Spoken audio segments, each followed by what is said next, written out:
Welcome home to USA Global TV and Radio, a place where dreams take flight, with authentic storytelling, diverse perspectives and meaningful conversations, where global stories unite and bridges are built beyond all borders. Discover world-class education, entertainment, hope and inspiration. Together, we're building bridges worldwide. Subscribe to our channel, USA Global TV. Download our app, USA Global TV. Be our guest or join our team. Visit usaglobaltv.com. Thanks to our founder and executive producer, Dr. Jacalyn Kerbeck. Music score by Yeffy Tang from Cloud Road Music. Voiceover artist Mike Porter. Creative direction by Paul Garcia. USA Global TV and Radio. Your home for global connection. All rights reserved. This video and its contents are the exclusive property of USA Global TV and Radio. Unauthorized use, duplication or redistribution in any form is strictly prohibited.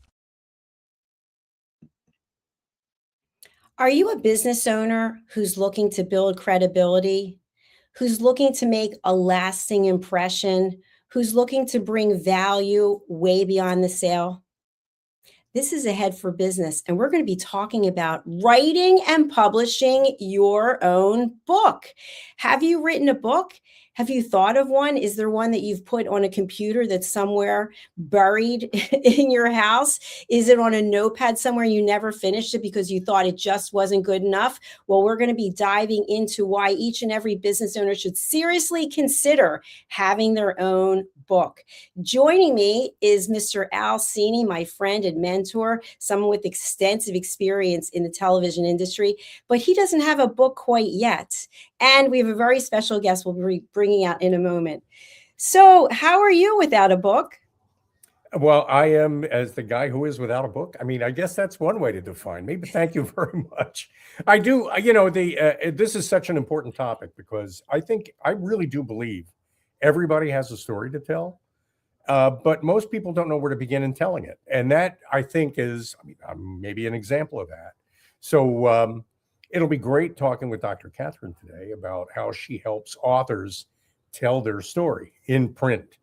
I think the value of an editor, somebody to work with as you're shaping your story, I think that's real value, and it's great to be talking with somebody who can provide that.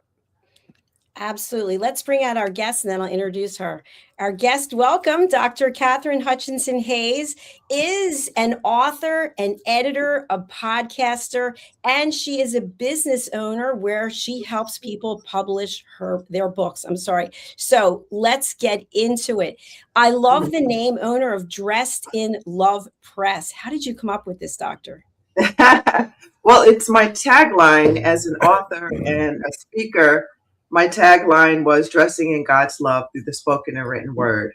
So it just made perfect sense that if I was publishing other people's stuff, that Dressed in Love would be somewhere in that title, because that's what I'm all about.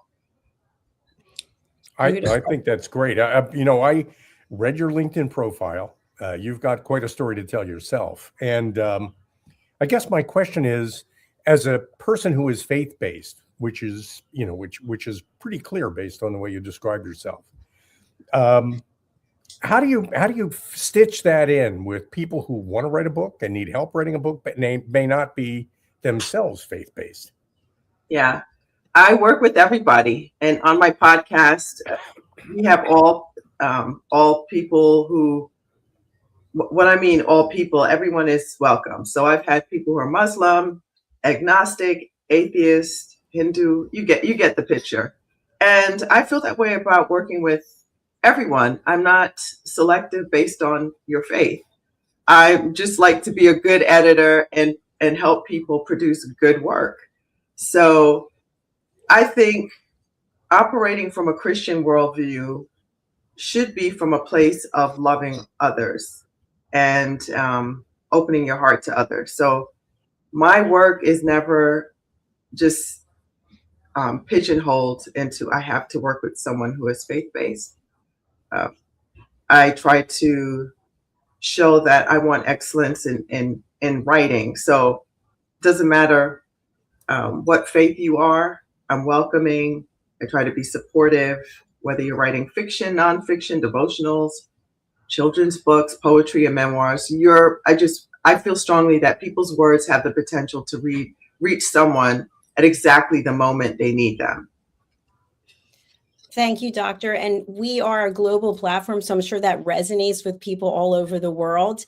So Yeah. given that this is a business show and the introduction I made about business owners having a book, many times people will think about when they own a business or starting a business, I need a domain name, I need a website, I need business cards, I need all of these things, but they don't think necessarily about having a book. They think about, let me get the business cards and hand them out to as many people as I possibly can. So where does having a book, a published book, really bring value and make a difference for business owners? Yeah, that's a great question. And I work with quite a few people who own businesses, and their books establish credibility, and it empowers them, and it also gives them another income stream. So if you are a public speaker, and I love to speak publicly, I love to teach and do workshops. And if you are a business owner, you want to establish yourself as an expert in whatever it is that you are doing. You know, if you specialize in HVAC, right? Or you specialize in education, you want to establish yourself as the expert in your field, and it's very niche. And so having a book is a perfect way to leverage yourself above other people who you might be competing with, or even just showing potential clients that you truly are a professional and an expert in your field. I Great think that's answer. important. And, you know, how tall does somebody need to be to ride this ride?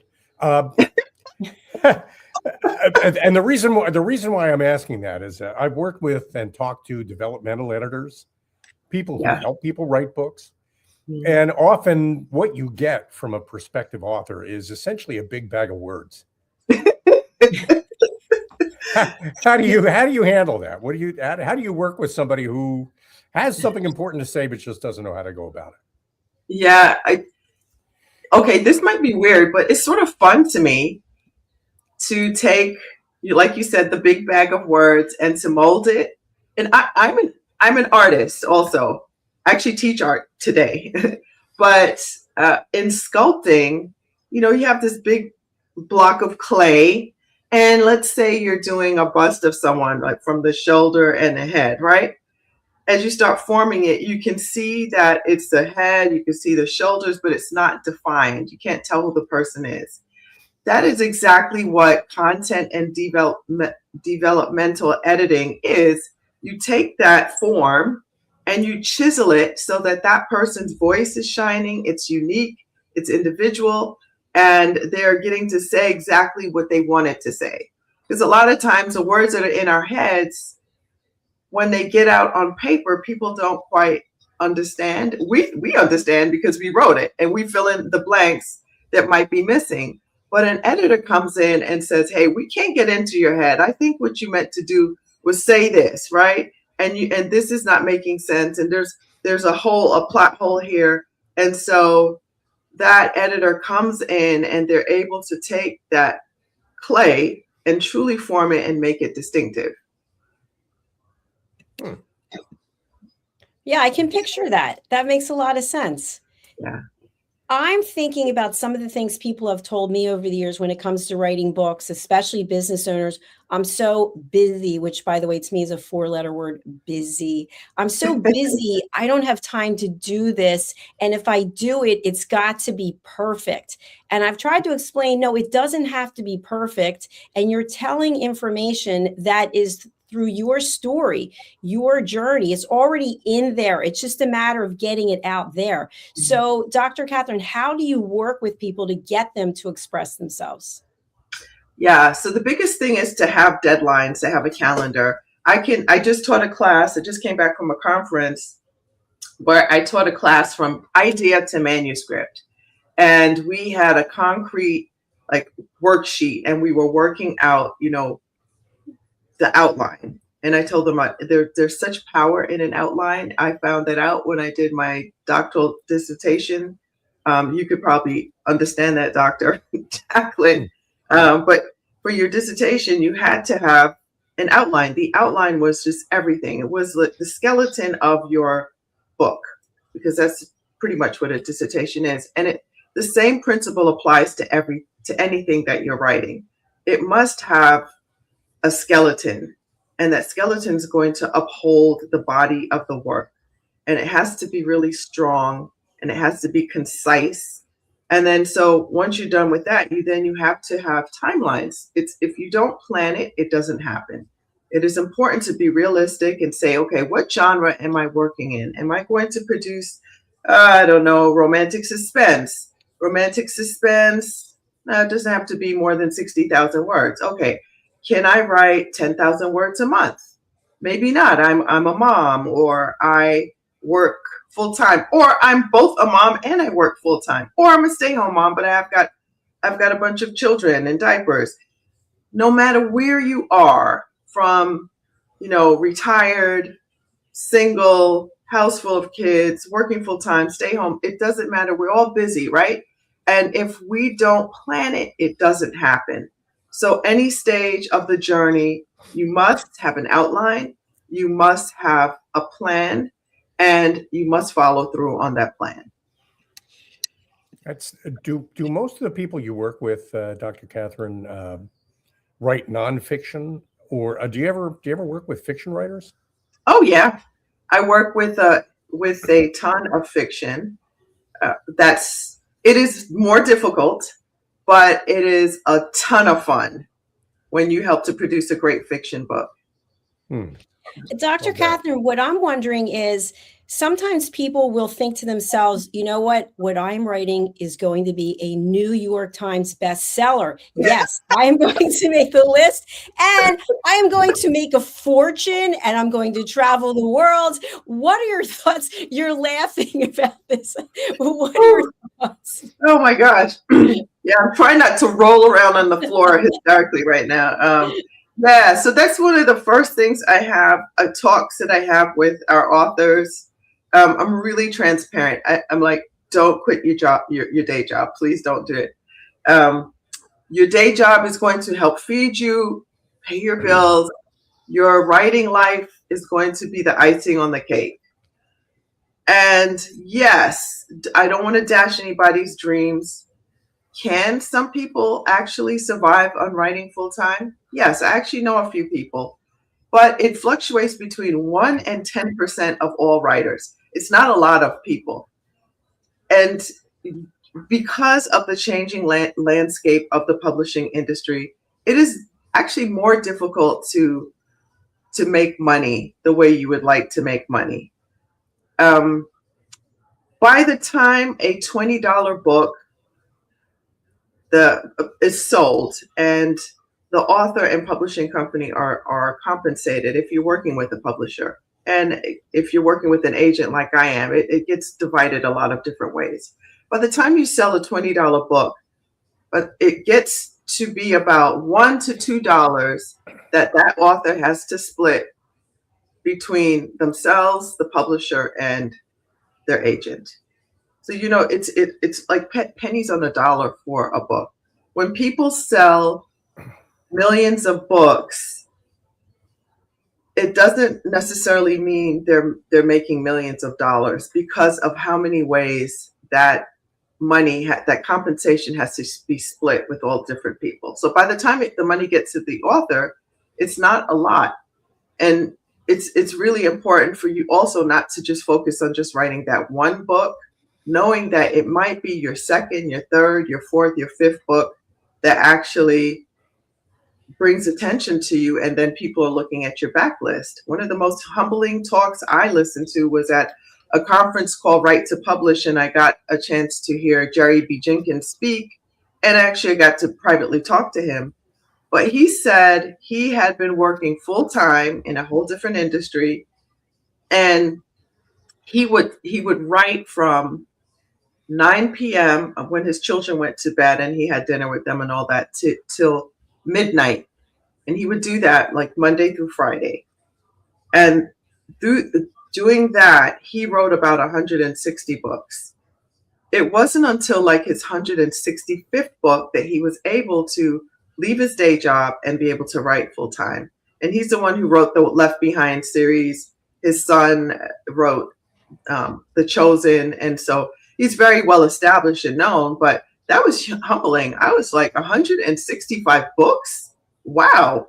Yeah. That's a huge number to get to actually be able to not have to work full time in another profession. That's, you know, as you were speaking, I was thinking that I think it's important for people to realize that if they're going to write a book, if they're going to take this on, and it's very valuable, they need to work with somebody who knows what they're doing and works with them in a way that keeps them motivated and on track. And that's where you come in. Yeah. But they need to realize that the book, when it's finished, is part of what they present to the professional world. It's not necessarily the only product. It's the answer to the question, who am I working with?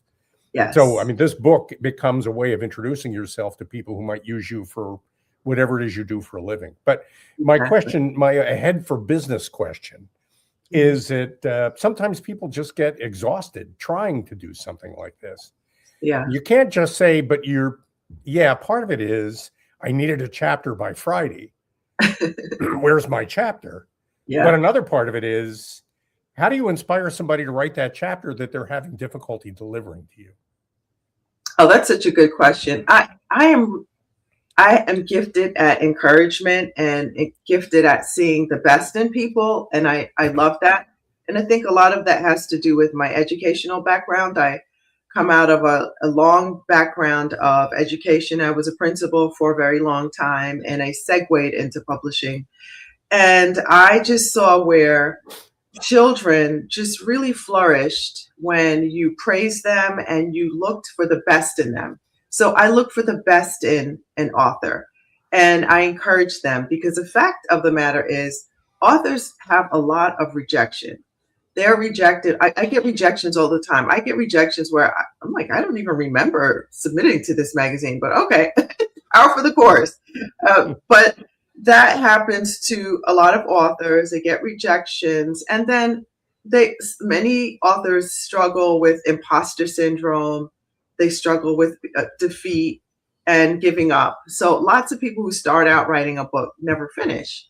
And I'm really glad that you brought that up. It's really important for you to work with someone who is an encourager and does see the best in you, not someone who is giving you false hope and filling your head up with compliments that you don't deserve, but someone who can really look at the things that you're good at and pull that out and allow that author to also grow and flourish, but also see, oh, okay, I'm good at I'm good at being funny. It's really difficult to make people laugh on the page, right? I'm okay, so I can I'm gonna lean into that. Or I'm really good at describing things, or I'm really good at explaining. So it's really vital for whoever you're working with to be an encourager and to see the best in you, because we have way too much coming against us to not have that kind of person in our corner.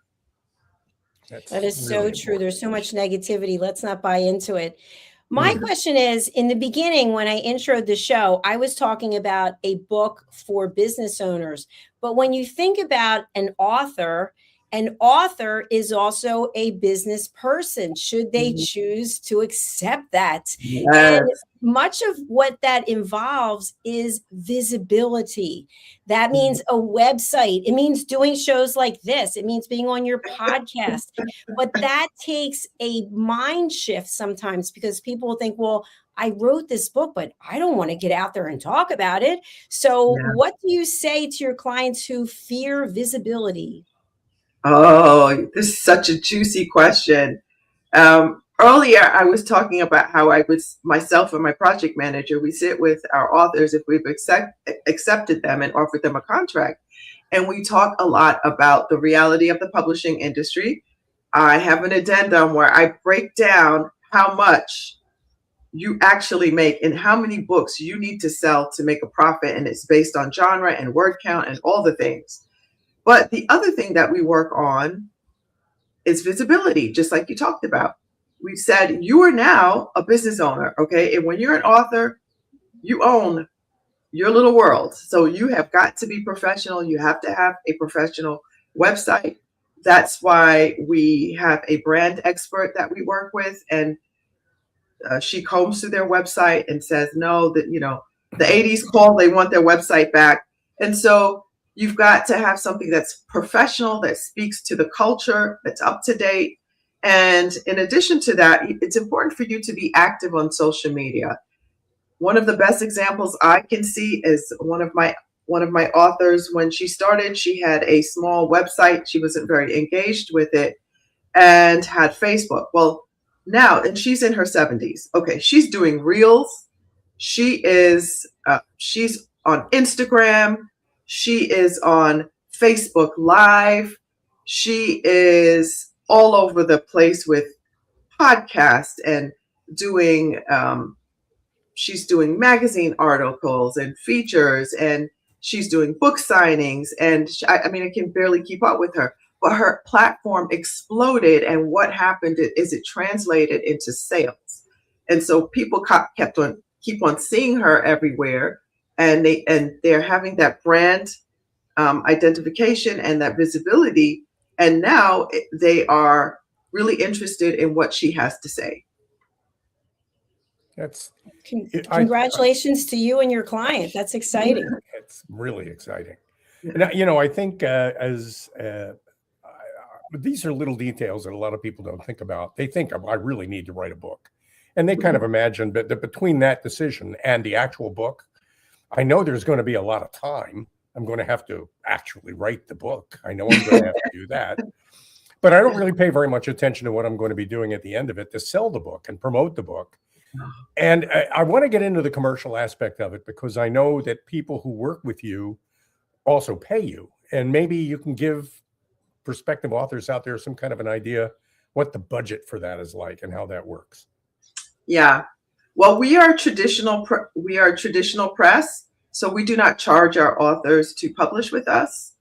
What we do charge for are things like editing, professional editing. An offshoot of my publishing company is an editing branch. So sometimes people come to us and their books, they have a good idea that could be published traditionally, but it needs a lot of work. And I don't know if people understand this, but publishers are not there to edit your ugly baby. Okay, they're not there to make your baby pretty. They're there to get the best that you have to have. So my recommendation to anyone seeking publication is to make sure that before you pitch your book to a publisher, make sure that it's professionally edited. If you are interested in working with us as editors, then even better. We do charge for it, and we're really transparent about our prices. It depends on the word count, and it depends on the genre. It depends on the level of editing that you need.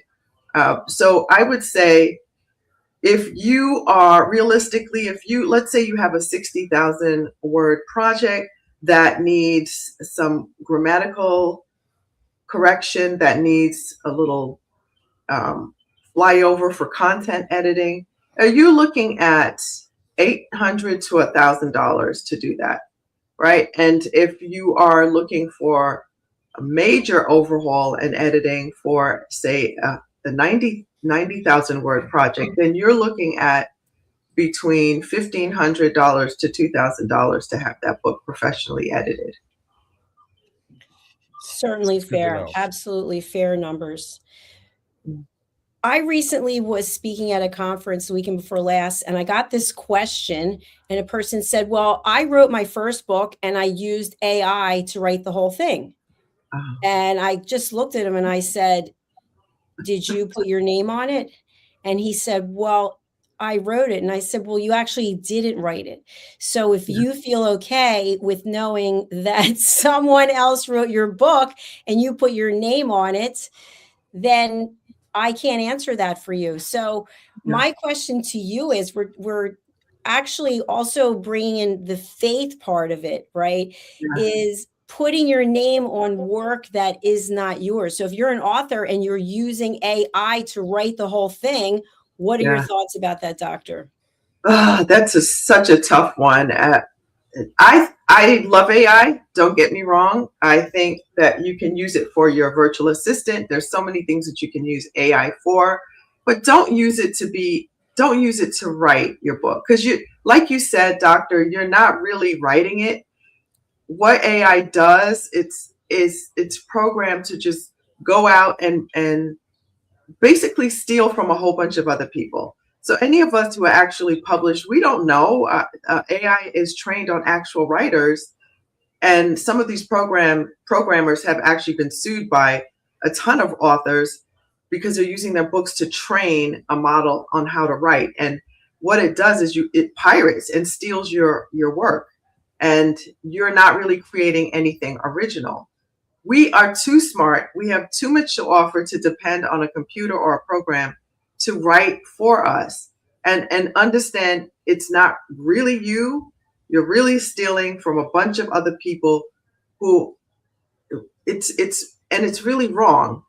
The other issue is I'm an illustrator, right? So for our children's books, when you have AI doing all of the artwork and all of that, it's actually pulling from other artists and stealing their work and putting it together in a way where it looks like it's you, but you're really faking it. So don't use AI to actually write your work. You're smarter than that. You have the gifts and the talent that God gave you, and you don't need to do that. Thank you for that. Yeah, AI is a great tool. We can use AI for a lot of things, but that doesn't replace humans. It doesn't replace us and the thoughts that we have and the experiences that we have. Right. Yeah. Yeah. Well, Jack Bauer, James Bond, Jason Bourne, Jack Ryan are the same guy. I mean, they really are the same guy. I mean, they're different situations, different periods in history, different complications. It's not necessarily theft because you got an idea from somebody. No. I mean, it really isn't. Whether you got that idea from AI or another writer, that doesn't mean you're stealing their work. You're creating an original piece of work that's similar to their work, but it's not theft. And I'm so glad you brought this up, Dr. Jacalyn, because everybody thinks that, and I really appreciate the way Dr. Katherine handled that question. AI is not a monster in the dark waiting to kill you.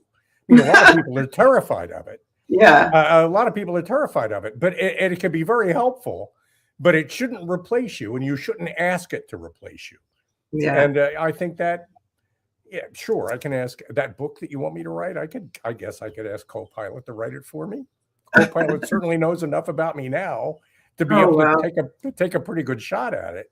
But I wouldn't do that. I mean, I would, but as I was advancing it, I might run it by Copilot to see what Copilot thinks. But that isn't necessarily, I'm not abdicating my responsibility to produce the content. And I think, but then again, by the same token, I can't use AI to replace Dr. Katherine. I need a human developmental editor to work with me in developing my content, not a machine. I need a human being, because that human connection is critical to producing content that people want to read. Yeah. So you have a mix of authors who are just embracing AI and they're using it to write everything, which is not really original. It's not original at all. And then you have authors who are so terrified of AI, and I'm like, it's just another tool. And we've actually been using AI for a lot longer than we think. Grammarly, spell checks, those are all forms of AI. Their AI is so deeply embedded in our everyday lives, we don't realize how much we depend on it. And so, no, use it for what it's supposed to be. It's a tool. It's supposed to make your life easier. It can help you.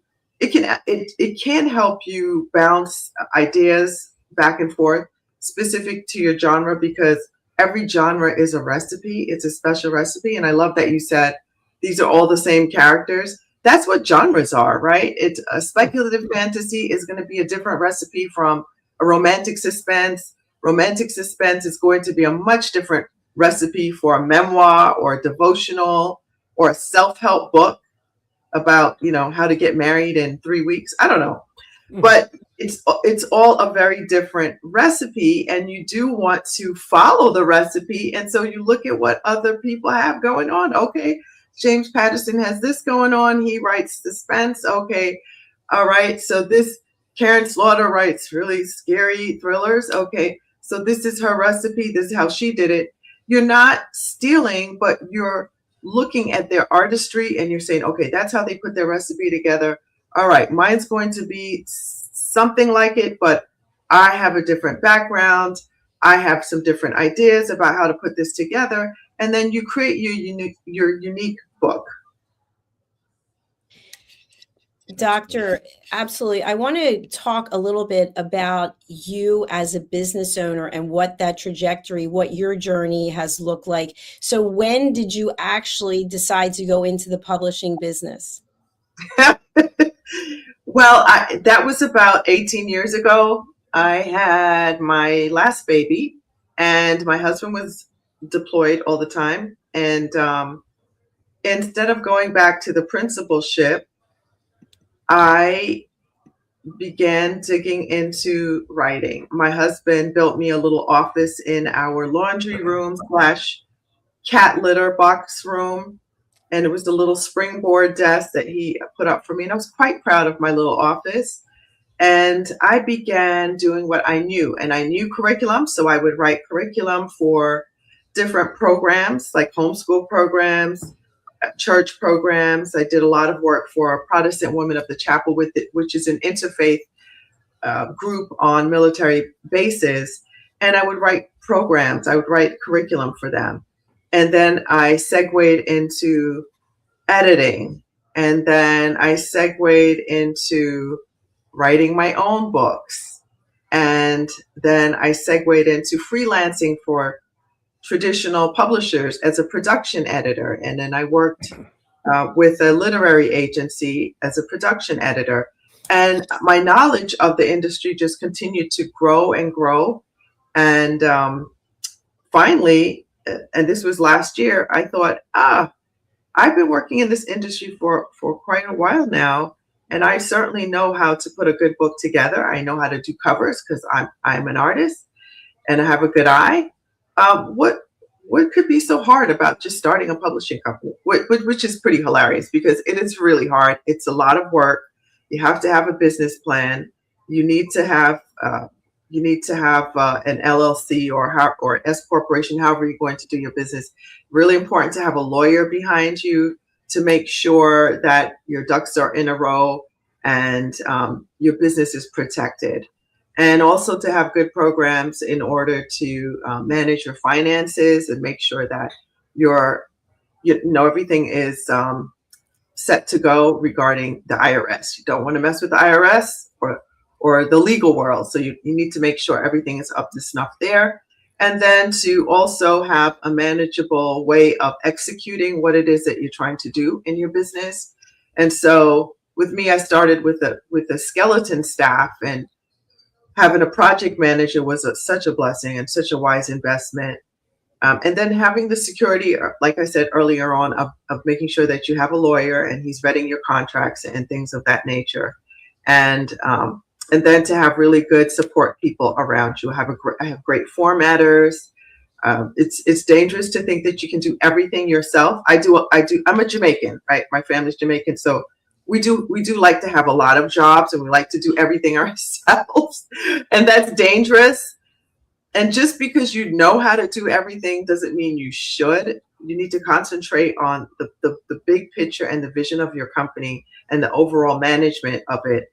But it's important to have good people in doing the work that you would be too stretched to do, so that you can manage your life in a productive way. Because it shouldn't always be just about your business. You should live a whole life with, times of relaxation, times with your family, having an outlet. I strongly believe in exercise, things of that nature.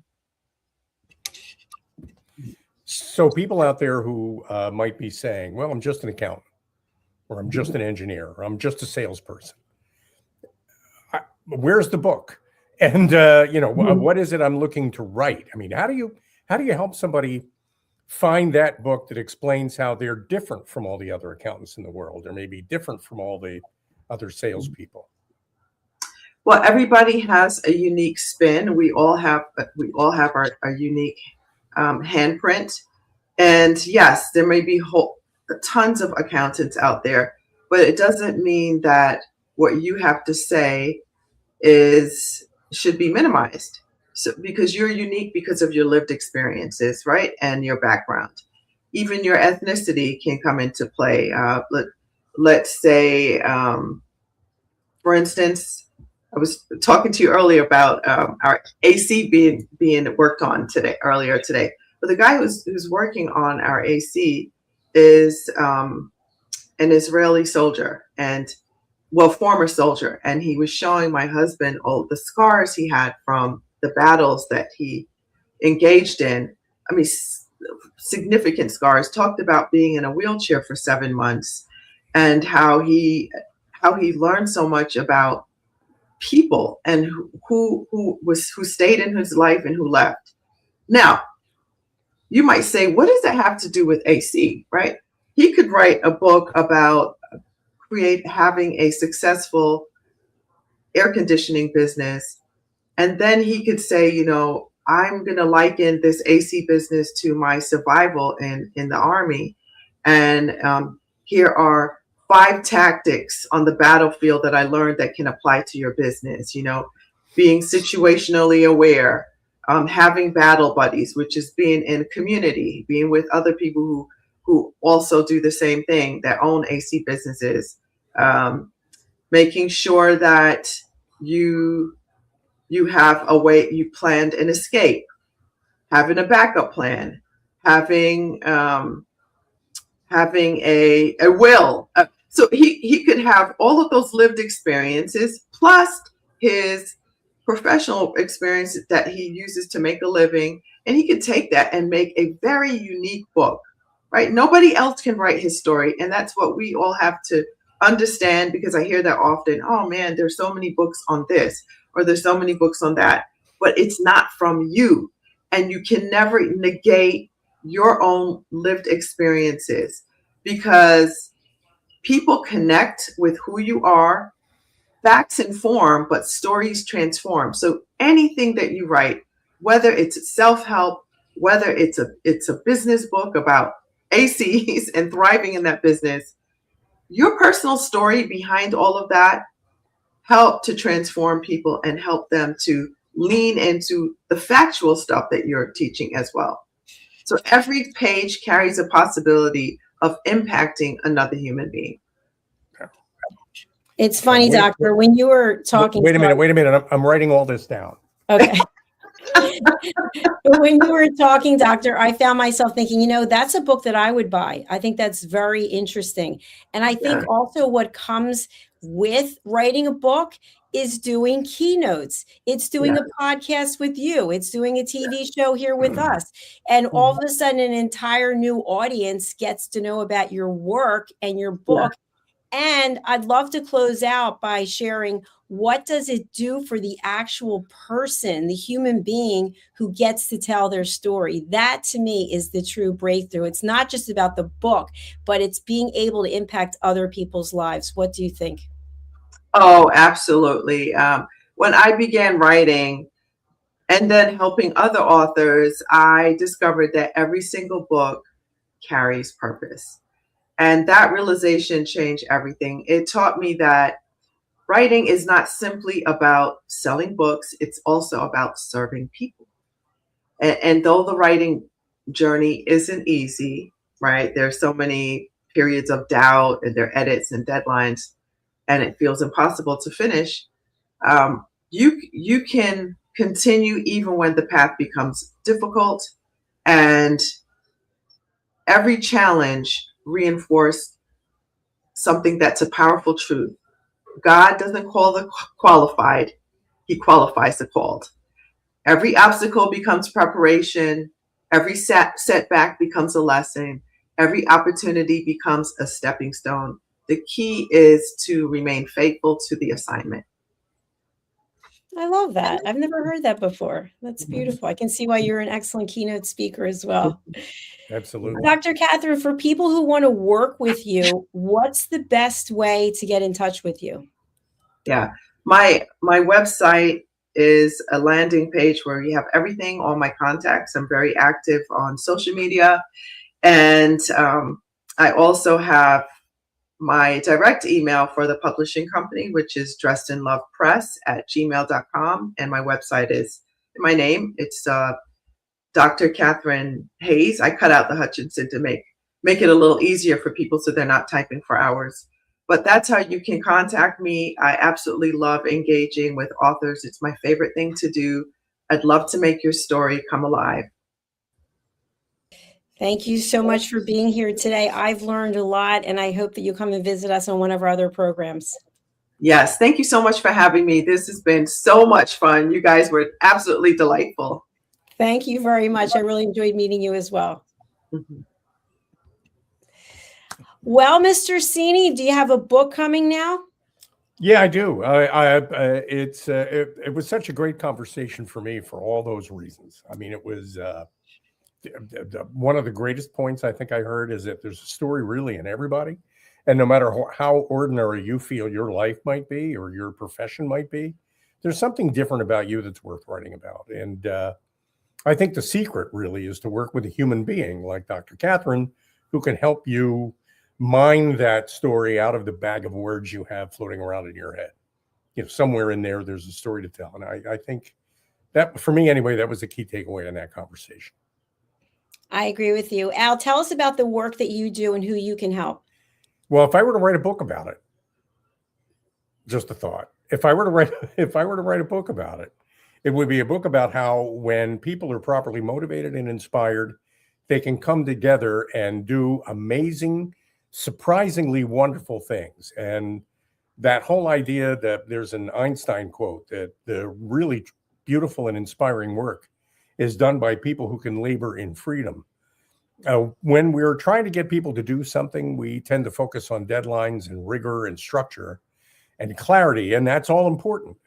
But often in between the lines, there are amazing breakthroughs that make the difference between getting a consistent, predictable, mediocre result and a truly spectacular, exceptional, wonderful result. And if you're willing to take the risk and willing to invest the time, I think that second course produces really terrific results. And you know, I think if I were to write the book, it would be to write a book about how people, when they work together, can catch fire in ways that surprise the managers. I mean, shock them sometimes with how high quality the results are. And what we try to do is make that a reliable, repeatable process with ProFit for Teams. So thanks for asking, Dr. Jacalyn.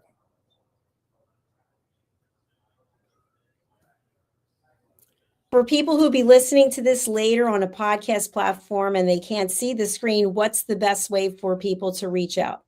Call me at 212-480-3730 or send me an email at al@pro-fit4teams.com. Thank you very much, Mr. Cini. I look forward to seeing you for our next show. I'm looking forward to it myself. Talk to you soon. If you are a business owner or you're someone who's producing content, why not consider distributing it on USA Global TV and Radio, where we've already earned the YouTube Silver Creator Award for over 100,000 subscribers on just one of our channels. We're also distributing content in German and in French, and always looking for people who have other languages. So let's take a look at this clip. If you already have content or you would like us to distribute it, we're here to help. We provide training and coaching. People are searching for experts every day. Are they finding you, or are they finding someone else? Every day, professionals are building authority through media. We've already built the platform. USA Global TV and Radio. Over 14,000 shows streamed to over 60 countries. This isn't about becoming famous. It's about leverage, visibility, credibility, opportunity. One interview, one conversation, one show, repurposed into content, connection, and business growth. Most people assume hosting a TV show requires a studio, a production team, and a massive budget. Our television packages begin at $1,500 US per month. Professional production, global distribution, replay visibility, built for voices with something to say. I'm Dr. Jacalyn Kerbeck, and if this resonates with you, we should talk. USA Global TV and Radio, all rights reserved. Contact us at info@usaglobaltv.com. How much of your value have you been giving away? Saying yes when the answer should have been no? Lowering your price to secure the opportunity? Giving more while receiving less? Over time, it adds up. Until one moment brings clarity, you've been giving away your value. This is not about working harder. This is not about doing more. It's about boundaries. It's about pricing. It's about respect. From Dr. Jacalyn Kerbeck comes a direct and necessary message. Stop over-delivering. Stop underpricing your expertise. Stop negotiating against yourself. Because when you recognize your value, everything changes. Stop giving away your value. Boundaries, pricing, and the business of respect. Available now wherever fine books are sold and on Amazon. A film by USA Global TV and Radio. Executive producer Dr. Jacalyn Kerbeck. Videographer and cinematic production Paul Garcia. Voiceover by Ed Wargas. Stop giving it away. Start owning it. Thank you, viewers and listeners of USA Global TV and Radio, for joining us today. We're honoured to have your time and attention as part of our global community. At USA Global TV and Radio, we believe in the power of authentic conversations, meaningful connections, and creating a world of possibilities together. Want to be part of something bigger? Join our team of elevated listeners at usaglobaltv.com, a space where your voice matters and your ability to listen transforms relationships. Stay connected with us across all our platforms for thought-provoking discussions, expert insights, and empowering stories. Subscribe to our channels at youtube.com/c/USA-Global-TV. Follow us on social media and explore the endless opportunities we're creating for growth, learning, and inspiration. Together, we're not just broadcasting, we're building bridges and changing lives one conversation at a time. For inquiries, contact us at info@usaglobaltv.com. Produced by Executive Producer and Director Dr. Jacalyn Kerbeck. Voiceover by Mike Porter. Creative direction by Paul Garcia. All rights reserved. Visit usaglobaltv.com to view our full terms and conditions.